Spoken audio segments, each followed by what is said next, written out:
Hello दोस्तों, स्वागत है आपका मेरे यूट्यूब चैनल में। तो दोस्तों, आज हम बात करने वाले हैं भारतीय इतिहास के वन लाइनर क्वेश्चनों की। और ये जो वन लाइनर क्वेश्चन रहेंगे बहुत इंपॉर्टेंट रहेंगे और सारे के सारे आपके क्या हैं, कहीं ना कहीं पेपरों में आए हुए क्वेश्चन हैं। तो सारे के सारे वन लाइनर क्वेश्चनों को हम करेंगे और जो जो इम्पोर्टेंट चीज़ें होंगी वो जैसे रेगुलर चलते रहती है उनमें हम उसको नोट करते हुए चलेंगे।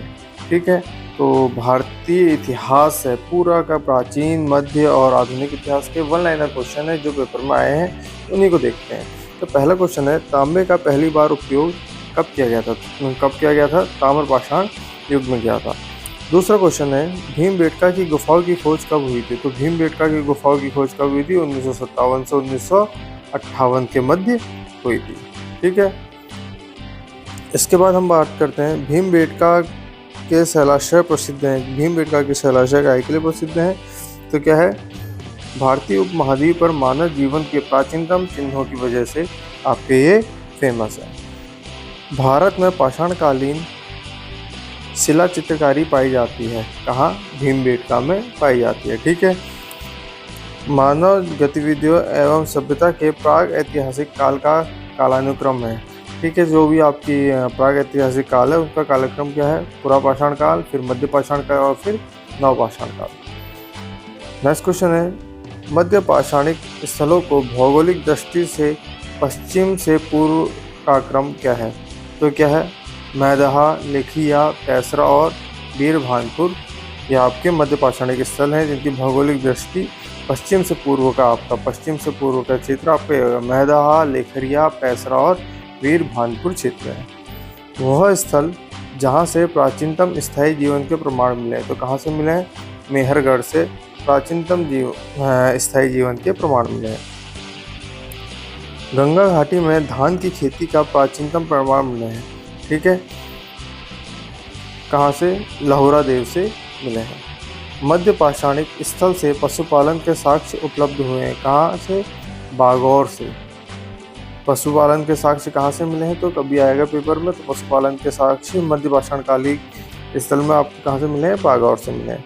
मध्य पाषाण काल में पशुपालन के प्रमाण मिलते हैं। ठीक है, लेखनिया में। किसमें? लेखनिया में।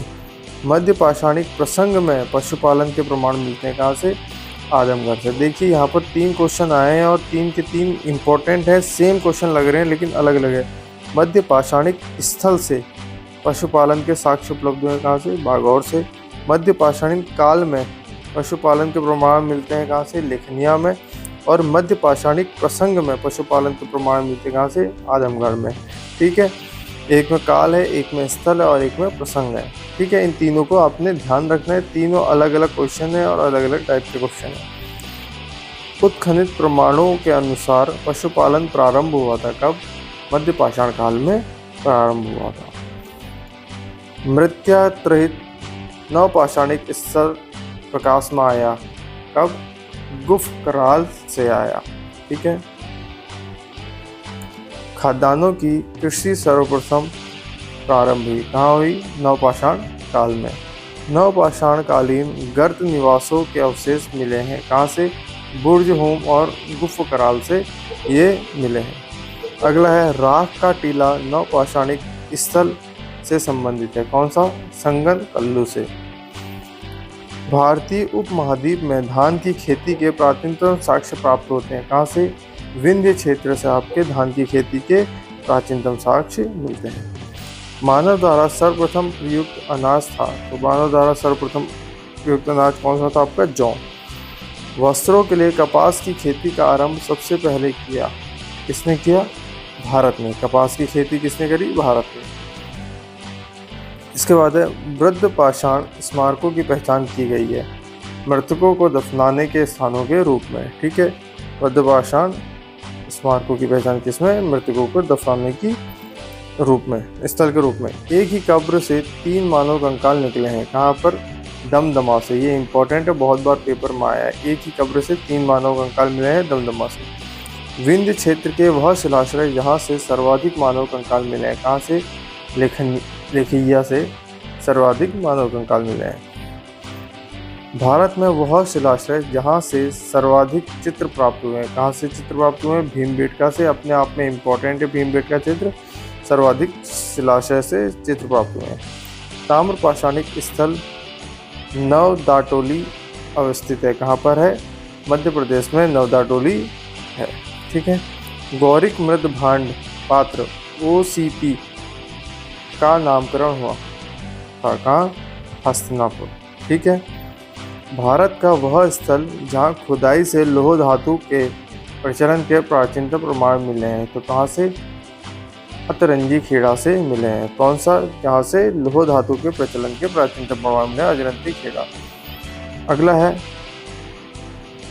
ताम्रश्र काल में महाराष्ट्र के लोग मृतकों के शरीर को फर्श के नीचे रखकर दफनाते थे।